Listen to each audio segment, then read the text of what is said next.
Yang pertama, kenali ciptaan Allah Subhanahu wa Ta'ala. Cara pertama untuk mengenal Allah adalah melalui ciptaannya, mulai dari hewan, tumbuhan, manusia, dan jin. Allah Subhanahu wa Ta'ala berfirman dalam surat Al-A'raf ayat 172 sampai 173 yang artinya, dan ingatkanlah ketika Tuhanmu mengeluarkan keturunan anak-anak Adam dari sulbi mereka, dan Allah mengambil kesaksian terhadap jiwa mereka seraya berfirman, bukankah aku ini Tuhan kalian? Mereka menjawab, betul, engkau Tuhan kami. Kami menjadi saksi. Kami lakukan yang demikian itu agar di hari kiamat kalian tidak mengatakan, sesungguhnya kami, Bani Adam, adalah orang-orang yang lengah terhadap ini kekuasaan Tuhan. Atau agar kalian tidak mengatakan, sesungguhnya orang tua kami telah mempersekutukan Tuhan sejak dahulu, sedangkan kami ini adalah anak-anak keturunan yang datang sesudah mereka. Maka apakah engkau akan membinasakan kami karena perbuatan orang-orang yang tersesat dahulu?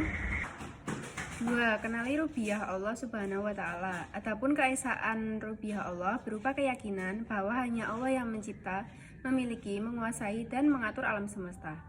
Hanya Allah yang mau menghidupkan, mematikan, memberi rezeki, mendatangkan kebaikan, dan mendatangkan bencana. 3. Mengenal uluhiyah Allah Subhanahu wa Ta'ala. Mengenal uluhiyah Allah berarti meyakini bahwa hanya Allah yang berhak disembah. Dengan mengenal uluhiyah Allah akan timbul rasa cinta kepadanya. Seorang muslim akan tunduk kepadanya, takut dan berharap kepadanya, menjalankan perintah dan menjauhi larangannya. 4. Mengenal nama dan sifat Allah Subhanahu wa Ta'ala. Allah Subhanahu wa Ta'ala memiliki 99 nama baik yang disebut Asmaul Husna. Nama-nama ini hendaknya diyakini setiap muslim lengkap dengan sifat-sifat Allah. Allah Subhanahu wa Ta'ala berfirman dalam surat Al-A'raf ayat 180. Walillahil asma'ul husna fad'uhu biha wa darul ladina yulahiduna fi asma'ih sayujzauna ma kanu ya'malun. Artinya, dan Allah memiliki Asmaul Husna atau nama-nama yang terbaik. Maka bermohonlah kepadanya dengan menyebutnya Asmaul Husna itu, dan tinggalkanlah orang-orang yang menyalahartikan nama-namanya. Mereka kelak akan mendapat balasan terhadap apa yang telah mereka kerjakan. Hakikat mengenal Allah. Cara mengenal hakikat Allah bisa tercapai dengan mengetahui sifat-sifat Allah. 1. Al-wujud atau wahdatul wujud. Hakikat dari konsep wahdatul wujud adalah bagaimana seseorang ingin begitu dekat dengan Tuhan, kemudian meluruh dan lebur bersama maujud Tuhan. Secara etimologi, wahdatul wujud berasal dari kata wahdah yang berarti tunggal dan al-wujud yang berarti ada. Secara harfiah, wahdatul wujud artinya adalah kesatuan eksistensi. Sementara menurut istilah atau epistemologi, wahdatul wujud adalah pemahaman yang tidak mengakui adanya perbedaan antara Tuhan dengan makhluk. 2. Al-Qidam. Dalam kamus Arab, kata qidam bermakna yang dahulu atau lama. Sedang definisi qidam untuk sifat Allah menurut ahli kalam adalah bahwa Allah Ta'ala tidak ada awal untuk keberadaannya dan ia tidak didahului dengan ketidakadaan. Adalah Allah ada dan tidak ada sesuatu pun selain dirinya. Kemudian ia menciptakan makhluk. 3. Al-Baqa. Baqa artinya tetap, terus hidup. Baqa adalah sifat yang mengiringi dari proses fana dalam penghancuran diri untuk mencapai makrifat. 4. Mukhalafatul lil hawadits. Mukhalafatul lil hawadits adalah Allah Subhanahu wa Ta'ala berbeda, tidak menyerupai dengan setiap makhluk, baik manusia, jin, malaikat maupun makhluk-makhluk yang lain seperti benda mati dan makhluk hidup lainnya.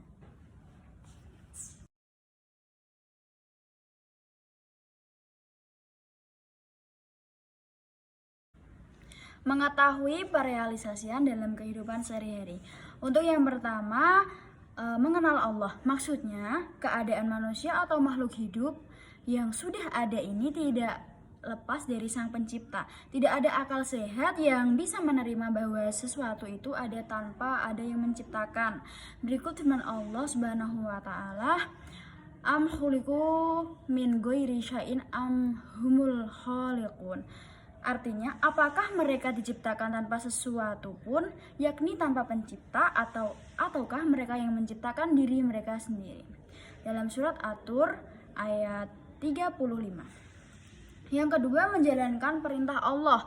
Begitu banyak perintah Allah yang dapat kita jalani, dengan itu kita dapat meningkatkan kualitas iman dan kehidupan yang dihadapi.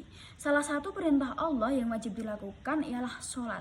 Sebagaimana firman Allah dalam Quran surat Al-Baqarah ayat 110. Untuk yang ketiga, menjauhi larangan Allah, seperti berduaan dengan lawan jenis, yang disebut trennya pacaran lah ya, yang dapat mengantarkan perzinaan. Di zaman akhir ini terlihat biasa karena pergaulan remaja yang salah dan pemantauan orang tua yang kurang bisa menjadikan remaja menjalankan atau melakukan perzinaan.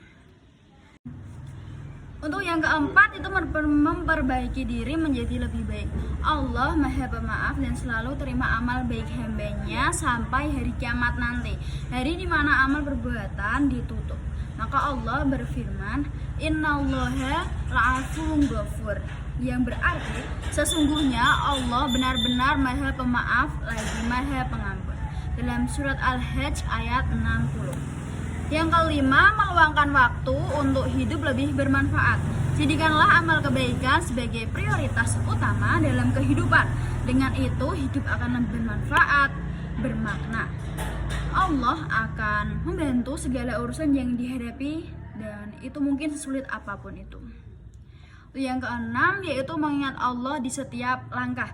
Berzikirlah dalam keadaan apapun, karena zikir tidak ditempatkan dalam waktu khusus. Zikir diucapkan dalam lisan, dalam hati. Dengan itu akan selalu mengingat Allah, dan dari situ kita dapat istiqomah melakukan sesuatu kebaikan dan semua perintah Allah.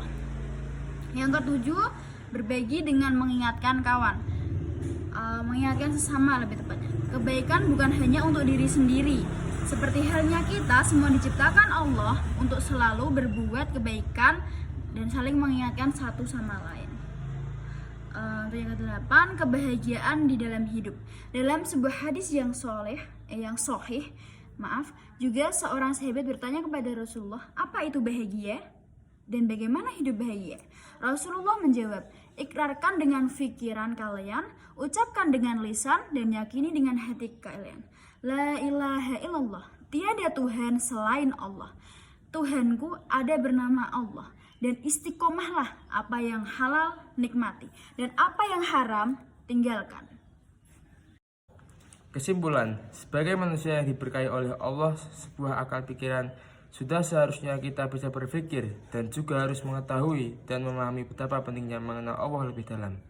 Dalam mengenal Allah lebih pastinya kita harus memahami cara-cara mengenal Allah, maknanya beserta mengetahui bentuk cara perealisasian dalam kehidupan sehari-hari.